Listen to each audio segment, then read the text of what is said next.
Hello बच्चों, let's read the question. The question is the objective and the eyepiece of a telescope are double convex symmetrical lenses made of glass with a refractive index Ng equals to 1.5. ठीक है, ये glass का refractive index दे रखा है, ये आपका G लिखा हुआ है. This is a misprint. Ng equals to 1.5 जैसा कि आपको फिगर में दिखा रखा है. That the telescope is adjusted to infinity when the separation between the objective and the eyepiece is L0 equals to 16 centimetre. Objective और आईपीस की जो डिस्टेंस है, दोनों के बीच की डिस्टेंस वो 16 सेंटीमीटर है. जब हमने इसको एडजस्ट कर रखा है टेलीस्कोप को इनफाइनाइट पर, हमें डिटरमाइन करनी है वो distance L which is separating the objective and the eyepiece of the telescope which is adjusted to infinity. मतलब कंडीशन अभी चेंज नहीं की, अभी भी टेलीस्कोप जो है वो इनफिनिटी पर जो है वो एडजस्टेड है with water poured in the space between the objective and the eyepiece. अब हमने क्या किया, सिर्फ और सिर्फ दोनों जो लेंस है उनके बीच में हमने क्या भर दिया है, वाटर भर दिया है, जिसका रिफ्रेक्टिव इंडेक्स NW 1.3 हमको गिवन है. तो अब दोनों के बीच की डिस्टेंस कितनी हो जाएगी वो हमको बताना है.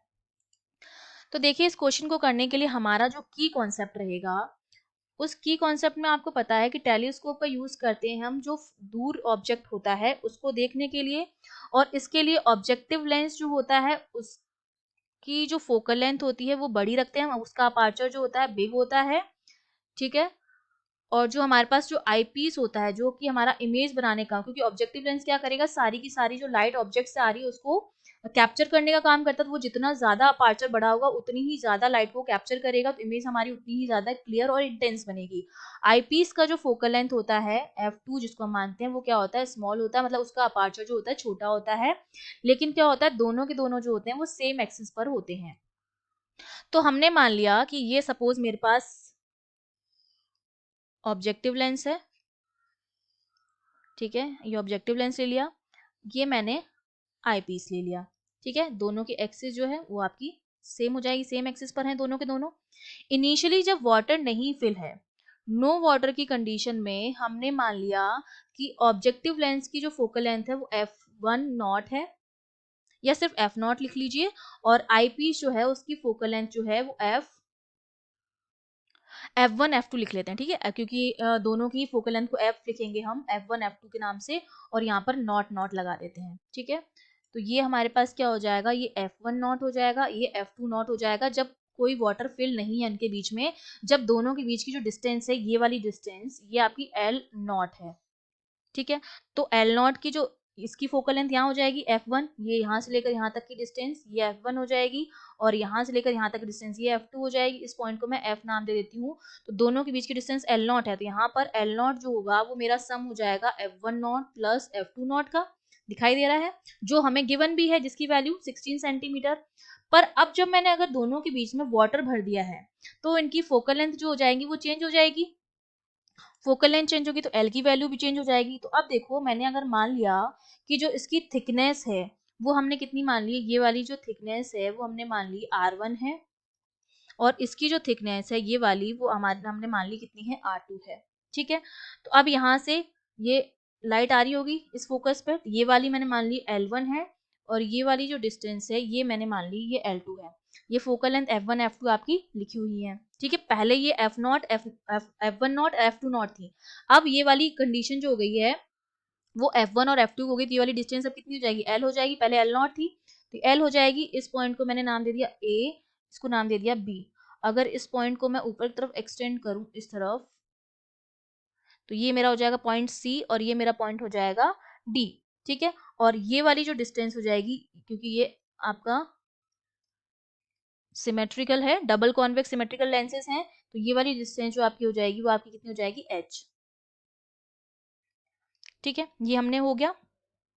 अब देखो कि अगर मुझे ऑब्जेक्टिव लेंस की थिकनेस निकालनी है, तो ज्योमेट्रिकल कंसिडरेशन से मैं लिख सकती हूँ, by using geometrical consideration, R1 का जो क्यूब हो जाएगा वो हमारा आएगा 2R1 माइनस H. तो मेरा जो H आ जाएगा इंटू H, ये ऑलमोस्ट मेरा इक्वल आएगा 2R1H के बराबर. तो यहाँ से जो H की वैल्यू हो जाएगी वो हमारे पास हो जाएगी, क्योंकि R1 स्क्वायर अपॉन 2R1 के बराबर, जहां पर R1 जो है वो आपका क्या है, रेडियस ऑफ कर्वेचर है ऑब्जेक्टिव लेंस का. अगर फोकल लेंथ F1 F2 मानिए तो रेडियस ऑफ कर्वेचर जो आपका हो जाएगा वो आपका क्या हो जाएगा, इसका R1 हो जाएगा, इसका R2 हो जाएगा. ठीक है, ये हमारे पास आ गया है. अब हमें कंडीशन लिखनी है equality of optical path A B F, ये वाला जो पाथ है ए बी एफ जो स्ट्रेट आ रहा है, और एक ये जो वाला पाथ है सी डी एफ, इन दोनों पाथ के लिए अगर मैं कंडीशन ऑफ इक्वालिटी लिखूं, ठीक है, एक तो आपका ए बी एफ पाथ और एक आपका सी डी एफ पाथ, इन पाथ के लिए अगर मैं कंडीशन ऑफ इक्वालिटी लिखूं, ठीक है, कंडीशन ऑफ इक्वालिटी से इसके लिए अगर मैं लिखूं, अगर मैंने वाटर से फिल्ड कर दिया है तो ये मेरे पास कितना आ जाएगा, जब वाटर से पहले F1 नॉट और F2 नॉट थी, जब वाटर फिल कर दिया तो F1 और F2 हो गई, उस टाइम पर दोनों के बीच की जो डिस्टेंस थी वो L नॉट थी। अब दोनों के बीच की डिस्टेंस जो मैंने मान ली वो कितनी है, L है, जो हमें कैलकुलेट करनी है, L नॉट हमें गिवन है।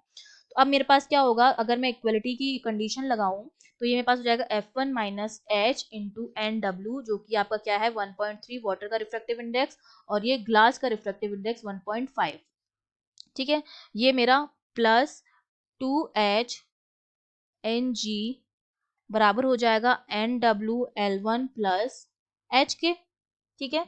यहाँ पर जो F1 है वो ऑब्जेक्टिव लेंस की फोकल लेंथ है आपके पास, ठीक है, वाटर की प्रेजेंस में।